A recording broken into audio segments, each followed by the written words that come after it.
Bonjour à tous et bienvenue dans cette nouvelle série de vidéos afin de présenter des jeux. Voilà, tout simplement. On va partir d'un jeu, montrer le livre de règles s'il y en a un, etc., un petit peu le matériel, et juste parler de pourquoi ce jeu a un petit truc qui m'intéresse. En fait, je vais vous parler de multiples coups de cœur de jeux de figurines, et pour commencer, j'ai longuement hésité à vous parler de ce jeu-là, mais je me suis dit que c'était quand même important de le faire, et surtout, moi j'ai une remotivation sur ce jeu, on va dire, en ce moment. Je vais vous présenter Confrontation. Confrontation, c'est un jeu mythique de chez Rackham, un jeu français, qui était un jeu incroyable, un jeu vraiment formidable, qui malheureusement a périclité. Alors si ça vous intéresse, on pourra revenir sur l'histoire de Rackham, essayer peut-être de faire une vidéo comme ça sur les hauts et les bas de Rackham, et comment ça a disparu alors que c'était tellement incroyable, et peut-être parler aussi des différentes itérations qui a eu, des retours inespérés et ratés de Confrontation, mais ça sera plutôt le sujet d'une autre vidéo. Si ça vous intéresse, dites-le moi dans les commentaires, et s'il y a suffisamment de demandes, je passerai du temps à préparer cette vidéo, c'est un sujet qui m'intéresse aussi à fond. Mais pour en venir à Confrontation, donc là, Confrontation, le livre en dur, hein, couverture rigide et tout, vraiment magnifique ouvrage.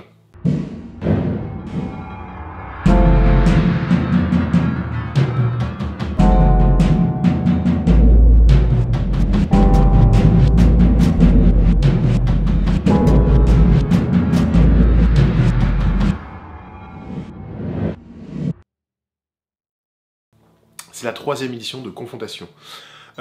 Jusqu'à la 2e édition, en fait, les règles de Confrontation étaient fournies dans les blisters. C'était des petits livrets de la taille des blisters, donc du A6 ou A6 à 7, je ne sais plus exactement la taille.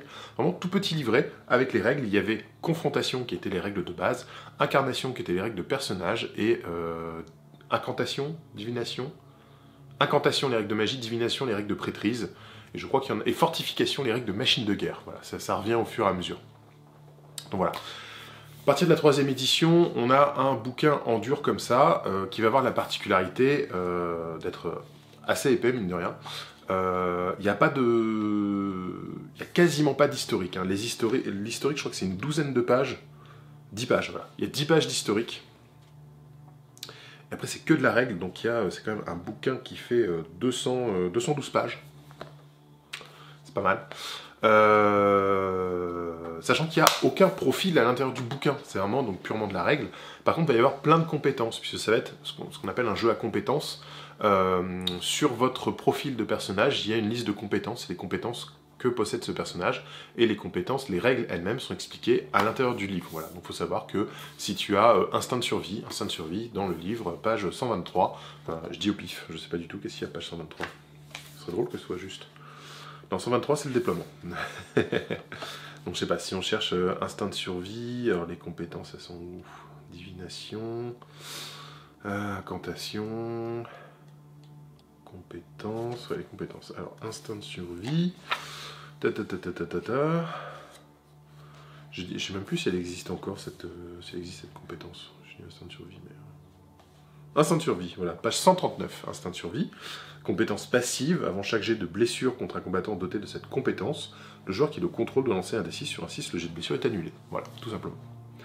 Donc on va juste avoir des mots-clés sur notre carte de profil. Notre carte, mais oui, parce que c'est un jeu qui se joue avec des cartes de profil. Cartes qui sont fournies avec les figurines. Donc une carte va se composer comme ceci. On va avoir le mouvement, l'initiative, l'attaque force, la défense endurance, non c'est plus endurance, c'est résistance, je sais plus, le tir le cas échéant, le courage, ou la peur si c'est en noir comme sur lui, et je sais plus ce que c'est le dernier, voilà, c'est il y a tellement longtemps je sais même plus. Voilà, donc on a la carte, les caractéristiques, la photo du personnage, ou parfois on va avoir... Hop, il faut que je retrouve, il y en a plein. On va avoir de magnifiques illustrations. Et voire même pour des cartes un peu spéciales, on y reviendra par la suite, des illustrations sur fond un peu parchemin. Voilà. On a un symbole qui donne le type de l'unité, puisque son nom de type, il y a les réguliers, les héros, les chamans, etc. Son nom de type, on peut en avoir plus ou moins dans l'armée. Et le coup en point, parfois, souvent, une petite phrase d'ambiance, un peu façon Magic. Hein. Et on va retrouver les équipements. Alors, les équipements, moi, c'est un truc qui m'a séduit, et c'est peut-être quelque chose qui m'a aidé à me construire, en fait, dans ce que je voulais comme jeu, dans ce à quoi je voulais jouer. En fait, on a une liste d'équipements qui est sur la carte, qui ne sont pas dépendants du profil. C'est-à-dire que moi, jusque-là, jusqu'à la confrontation, en fait, j'avais joué à Warhammer, à Mordheim, des trucs comme ça. Voilà. Confrontation, c'est le premier que j'ai vu où l'équipement sur la carte n'a pas d'incidence sur le profil. C'est-à-dire que mon mec, c'est marqué, il a une vouge, une épée, une armure. C'est ce qui est représenté sur la figurine. Alors, dans Mordheim, l'épée, ça veut dire qu'il y a tel profil. La vouge, ça veut dire qu'il y a tel truc. L'armure, ça veut dire qu'il y a tel truc et tout machin. Donc il faut modifier les caractéristiques de mon combattant en fonction de l'équipement qu'il a. Là, non. L'équipement, c'est presque un rappel de la figurine. Même sur les cartes un petit peu plus anciennes, alors je crois que j'en ai où c'est encore le cas. Voilà. Ça c'est les trucs d'équipement que j'adore. Équipement du vicaire de Dirtz. Armure de silice, lame de dissection, fiole. Il n'y a pas d'effet de jeu lié à l'équipement. L'équipement, il est visuel, il est il est narratif en fait. C'est pas un élément de gameplay. Donc ça c'est quelque chose qui m'intéresse déjà, c'est-à-dire que tu peux te faire plaisir avec les figurines que tu veux sans que ça ait un impact sur l'équilibrage du gameplay. Voilà. Et après, on va avoir les compétences. Donc là, mutagène 1, dur à cuire, autorité. Donc là, on va aller dans le bouquin de règles pour avoir les trucs. Confrontation, c'est un jeu qui n'existe plus aujourd'hui, ou en tout cas qui ne va pas être possible de trouver dans les magasins. C'est assez difficile de trouver les figurines parce qu'elles ont encore aujourd'hui une très très bonne réputation. Elles sont encore magnifiques. Du coup, ça va être compliqué de débuter Confrontation aujourd'hui. Mais c'est un jeu qui est dans le cœur de beaucoup de joueurs, en fait. Un jeu qui a émergé, je crois que ça a commencé en 96-98, un truc comme ça, les premiers, qui a eu vraiment son heure de gloire dans les années 2000-2005, et qui a commencé à péricliter, en fait, 2005-2007. Je crois qu'en 2007, ça a disparu. 2007-2010, par là, le jeu a complètement disparu. C'est dommage, parce que c'était un super jeu. Et notamment, il y a de très bonnes inventions dans le jeu et de très bonnes choses qui restent hyper intéressantes encore aujourd'hui dans la façon d'aborder un jeu de figurines. Souvent, dans les jeux de figurines, je trouve que la résolution des actions et la façon de... C'est souvent à ce moment-là je sais si un jeu va me plaire ou pas en tant que gameplay. Et là, par exemple, on va avoir la façon de résoudre les combats qui est vraiment au cœur du jeu, avec ce système attaque et défense qui est vraiment intéressant. Donc, par exemple, pour les dés de combat, en fait, chaque combattant va avoir de base un dé, plus un dé par adversaire au contact avec lui. Et on va choisir, selon l'initiative, si on va mettre tout en attaque, tout en défense, répartir en attaque et en défense, etc. Il y a des compétences, des personnages, des trucs comme ça qui vont faire que vous allez avoir plus de dés. Vous allez même pouvoir retirer des dés à l'adversaire parfois, etc. Et donc, quand vous avez fait vos attaques et vos défenses, on va tout simplement lancer les dés et faire les tests d'attaque. Alors, il y a un système d'initiative, hein, comme dans beaucoup de jeux, pour savoir qui tape en premier, etc. Donc, quand on fait un test d'attaque, on lance le dé, et le résultat final donc, du dé plus de la valeur d'attaque va indiquer le seuil pour le défenseur pour pouvoir éviter cette attaque. Et ensuite, on va faire un lancer de dés sur la force contre l'endurance. Voilà. C'est un jeu qui peut avoir beaucoup de lancers de dés, c'est un jeu qui a des défauts, je le reconnais tout à fait, j'ai aucun problème avec ça. Notamment le tableau de blessure. Alors, est-ce qu'on va le retrouver là-dedans, qui était un peu compliqué, qui a été mis à jour plusieurs fois. Voilà, qu'on va retrouver ici. Donc le tableau des blessures, en fait, quand vous allez réussir à blesser votre adversaire, vous allez faire un test pour voir en fait l'intensité de la blessure. Voilà.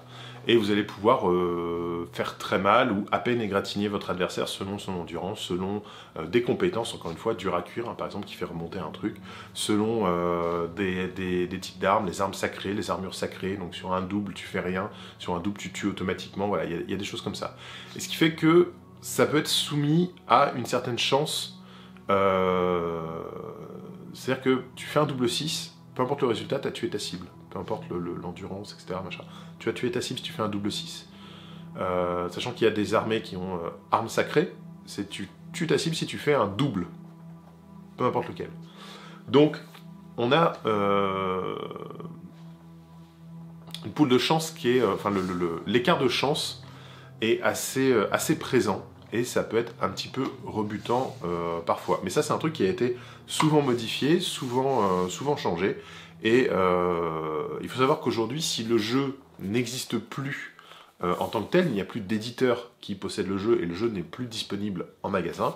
Il existe en revanche une super communauté qui est toujours hyper active, qui s'appelle la Confédération du Dragon Rouge, qui continue en fait à faire vivre les jeux Rackham, et notamment Confrontation, surtout Confrontation. Et du coup, il y a des errata, il y a des mises à jour des règles, il y a des nouveaux profils pour des figurines disponibles dans le commerce. Voilà, donc si ça se trouve, une figurine que vous trouvez cool dans une gamme ou une autre, peut-être qu'il existe un profil pour le jouer à la version Confédé. Voilà, donc ça c'est pour le livre de base de Confrontation. Un petit bonheur, vraiment super cool. Il avait eu droit à une extension qui est hyper chouette aussi, assez déséquilibré, c'est souvent ce qu'on reprochait au jeu, mais le truc est assez chouette, donc Dogs of War. Dogs of War, vous jouiez une compagnie de mercenaires, de guerriers. Vous faisiez votre petite bande, sans personnages nommés, vraiment des petites bandes de base, donc il y avait des profils supplémentaires, des trucs comme ça. Et au fil des parties, vous alliez pouvoir évoluer, faire évoluer vos personnages, gagner des nouvelles compétences, augmenter des caractéristiques, etc. Voilà, tout ce qu'on aime, qui est vraiment le truc de l'époque. Alors il y a plein d'arbres de compétences, de tableaux, de ce qu'on a le droit ou pas, etc. Voilà, il y a plein de choses. Donc Dogs of War, qui est la première extension et la seule à ma connaissance de Confrontation. Voilà. Donc c'est un peu comme Donjons et Dragons. Confrontation, il y a la 3e édition qui est l'édition qui devient accessible vraiment à tout le monde. La 3.5 qui est la version mise à jour, tout ça qui est finalement il n'y a plus. On parlait aussi de 3.5 sur Confrontation. Et la 4e qui est la grande catastrophe. Voilà, mais ça je vous en parlerai pas. Ou alors si on fait la vidéo justement sur toute l'histoire de Rackham. Alors Confrontation, c'est énormément de choses. Alors du coup, je vous disais les petites cartes. Vous aviez des artefacts spécifiques au personnage. Donc là, je vous ai montré le personnage de Cypher Lucan. Il a son set d'artefacts qui lui sont réservés. Donc le nom de l'artefact, le coup en point et l'effet, avec toujours un petit texte d'ambiance. Ce qui fait qu'il y avait un univers aussi, Confrontation, qui était hyper développé. L'univers était incroyable, avec des grands secrets, des intrigues en cours, etc. Vraiment, j'adorais cet univers. Là, j'ai replongé récemment sur le forum justement de la Confédération. Ils ont des fils de discussion sur l'historique du jeu, avec tous les éléments chronologiques et tout machin. Enfin, c'est incroyable. Moi, j'adore. En termes d'univers, je crois que c'est un de mes préférés, quoi. Il est vraiment complètement fou, quoi. Vous aviez aussi des sorts, des prêtrices, de la magie, des trucs comme ça qui étaient liés à des personnages. Donc vous aviez la possibilité de le payer pour ce personnage.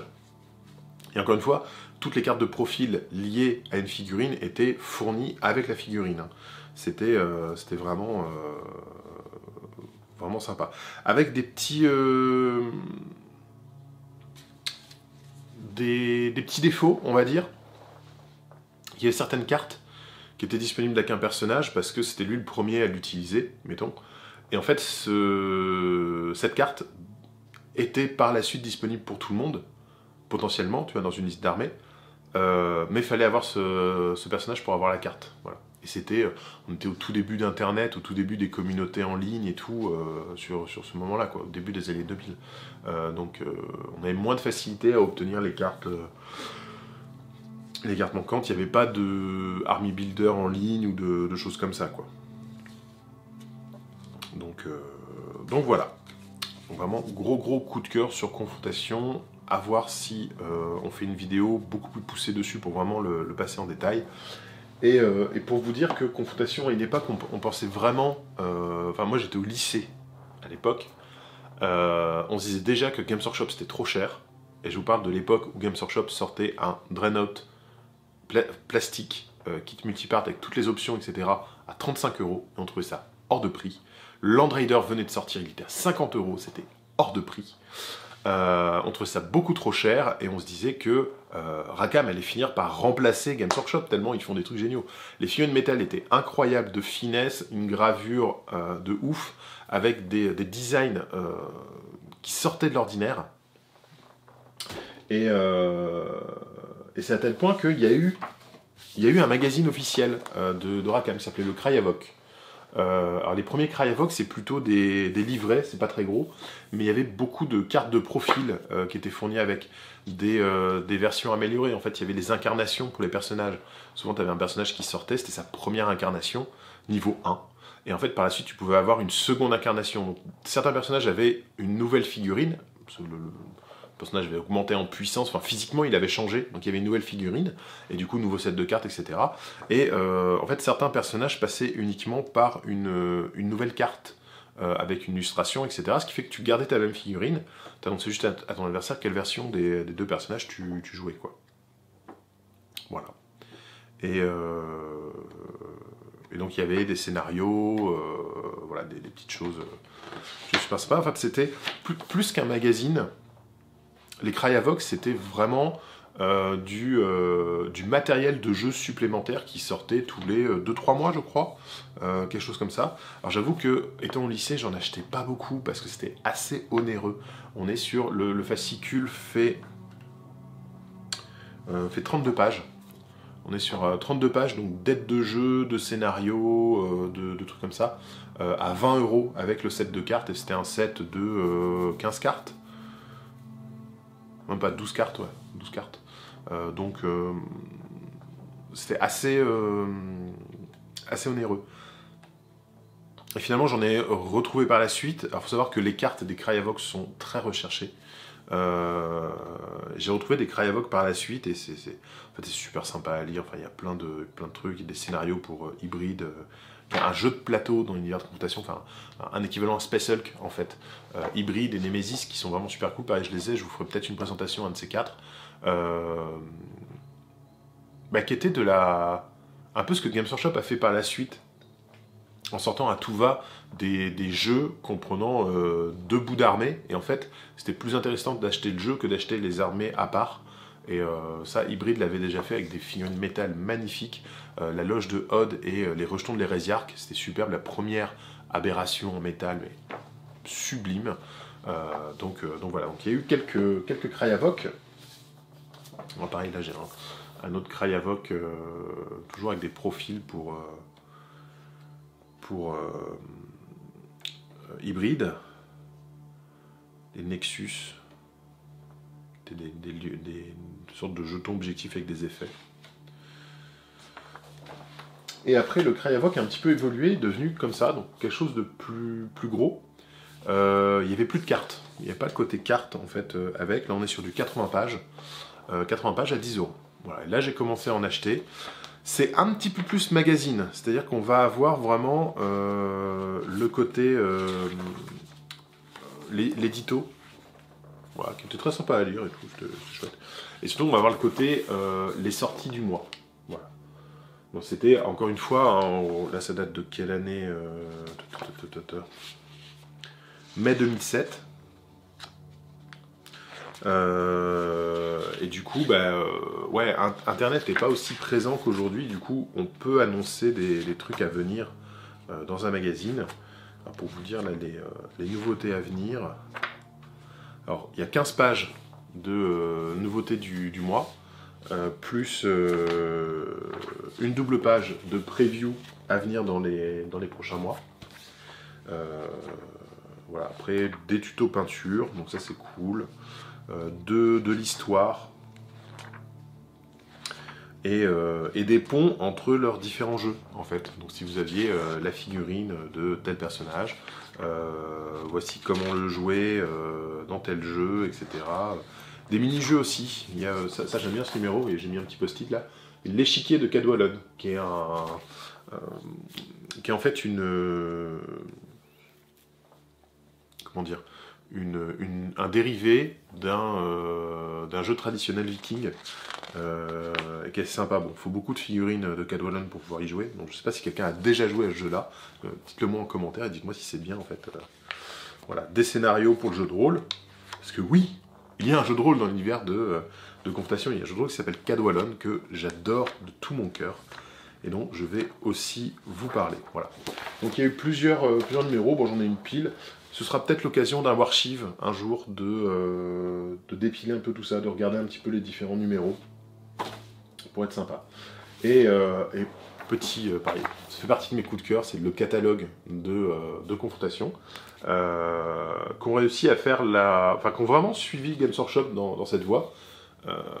C'est un catalogue qui est payant. Ça valait 10 € à l'époque. Pour 10 €, tu avais un catalogue, mais qui était magnifique, français-anglais, avec des petites présentations, voilà, il y avait toutes les figurines disponibles étaient là. Alors, je cherche un peu moi, mes préférés.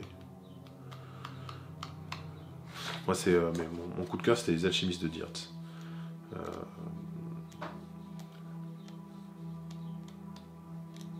y a l'Achéron, les mines nord. Voilà, les alchimistes.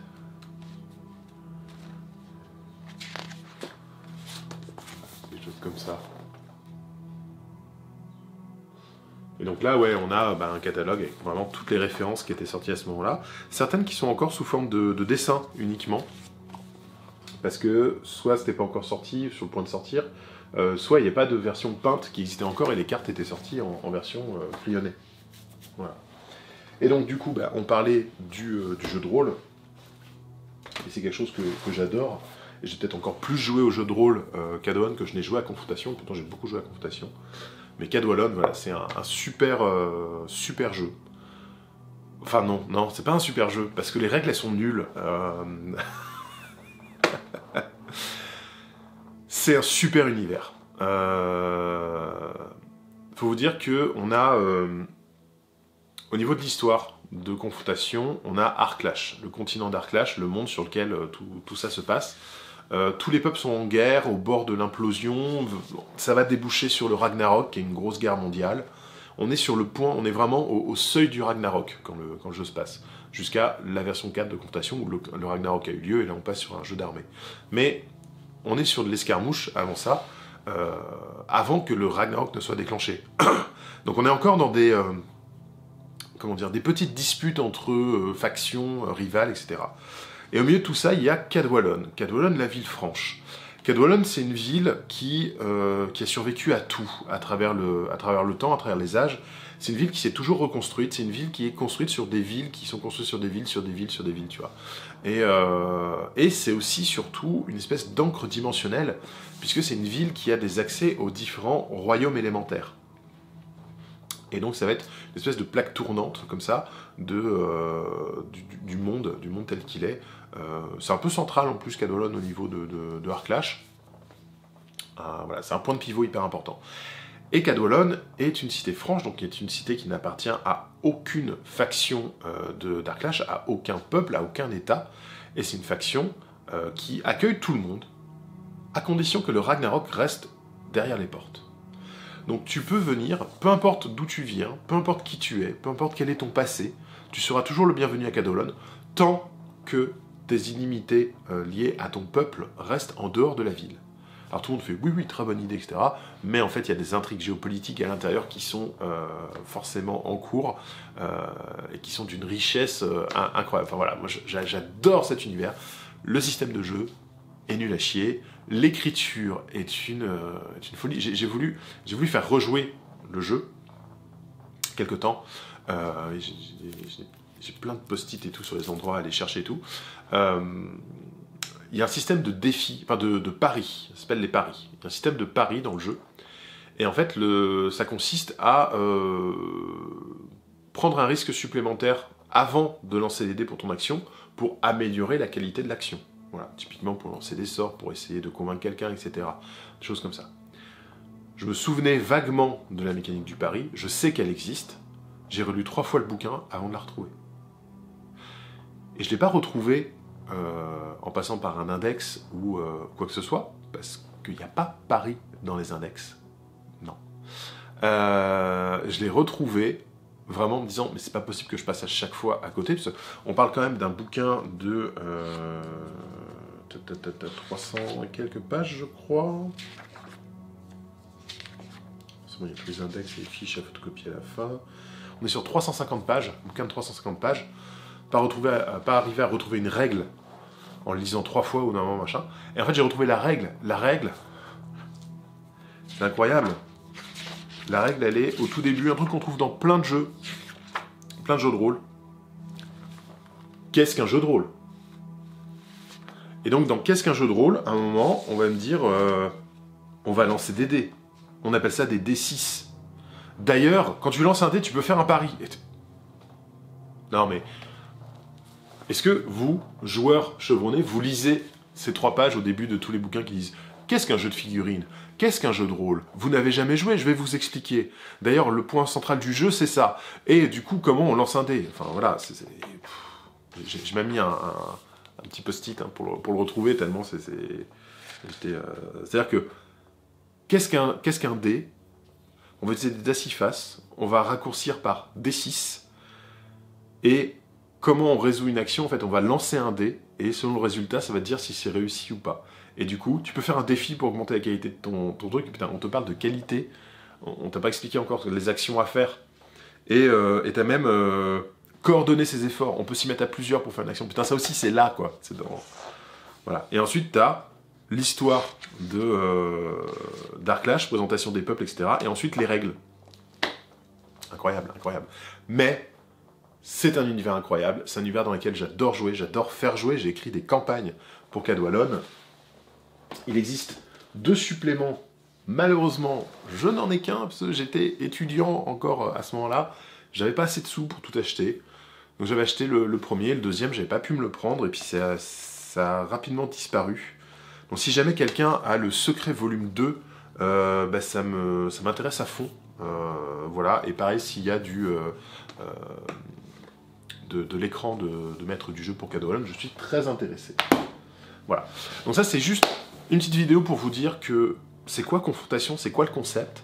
C'est un jeu d'escarmouche dans un univers médiéval, fantastique, avec un petit peu de technologie et tout, avec plein de peuples. Je crois qu'il y a 13 peuples, si je dis pas de conneries. C'est quand même pas mal, on va retrouver différents types d'elfes, différents nains, on va retrouver beaucoup d'humains, mais des factions hyper variées, du mort-vivant, des minotaures, des gobelins, des orques et tout, des trucs assez originaux aussi. C'est-à-dire que moi j'étais séduit par exemple par les alchimistes de Dirce, qui sont un peuple humain, donc on parle d'un truc plutôt médiéval, hein, mais qui vont créer des clones, en fait, et qui vont avoir ce qu'ils appellent la technomancie, donc qui est une magie, un mélange de magie et de technologie, voilà, donc assez intéressant. On va avoir les orques, en fait, qui sont des créations de ces alchimistes pour leur servir d'esclaves, mais qui se sont rebellés, qui se sont enfuis, donc on a une espèce de peuple éprouvette. Voilà, on a, enfin, il y a plein de choses, c'est hyper vaste, hyper sympa. Et Cadwallon, donc le jeu de rôle, a ce truc que j'aime beaucoup, et que si je fais un jeu de rôle un jour, je veux partir de ça. La création de personnages se fait par sélection d'archétypes, on va dire. En fait, ton archétype va être divisé en plusieurs parties. Tu vas pas te dire, moi j'ai envie de jouer un alchimiste de Dirce, pouf, tu joues un alchimiste de Dirce, et voilà quoi. En fait, tu vas avoir ton affiliation, ta culture. Et ta culture, tu peux être de culture scorpion, donc les Dirts. En fait, chaque peuple de confrontation a un animal totem. Et donc, quand tu vas créer ton perso à Cadwallon, tu vas pouvoir choisir ta culture, ton affiliation, et choisir ton espèce, qui peut être totalement différente. C'est-à-dire que je peux faire, si je veux, un orc griffon. Donc les griffons, c'est les humains très pieux, avec l'Inquisition, etc., qui croient à Mérin, le dieu du feu et de la justice. Voilà, j'ai le droit de faire un orc du griffon, donc un orc qui serait comme ça très croyant, peut-être un petit peu sanguin, voilà et tout. Je peux faire un gobelin du sanglier. Donc le sanglier, ce sont les nains, avec tout ce qui est la tellurgie, l'artisanat, des choses comme ça. Mais je peux avoir un gobelin qui a été élevé par des nains, par exemple, ou qui, en tout cas, a grandi dans cette culture-là, et c'est ce qui l'embrasse dans sa perception du monde, dans son approche du quotidien. Voilà. Et une fois que tu as généré ça, sachant que tu peux avoir comme culture Cadoué, donc c'est-à-dire que tu es né à Cadwallon, dans ce cas c'est un petit peu plus libre, en fait, tu n'es pas influencé par les peuples extérieurs, et une fois que tu as ça, tu vas avoir tes métiers qui vont correspondre plus ou moins à la classe de personnage. Et là en métier c'est hyper varié, en fait tu vas avoir 6 corps, enfin 6 thématiques, combat, exploration, divination, magie, etc. Et dans chacun, tu as 6 classes, 6 types de métiers différents. Et après, ils en ont sorti d'autres avec tous les suppléments, etc. Donc pareil, si vous avez des Army Books de Confrontation 4, même si je n'aime pas Confrontation 4, dans les Army Books, en fait, vous avez quelques pages à la fin comme supplément pour Cadwallon. Donc ils vont être des nouveaux métiers, des nouvelles règles spéciales, nouveaux objets, nouveaux pouvoirs, etc. Donc ça aussi, ça m'intéresse. Si jamais vous en avez, n'hésitez pas à me contacter. Voilà.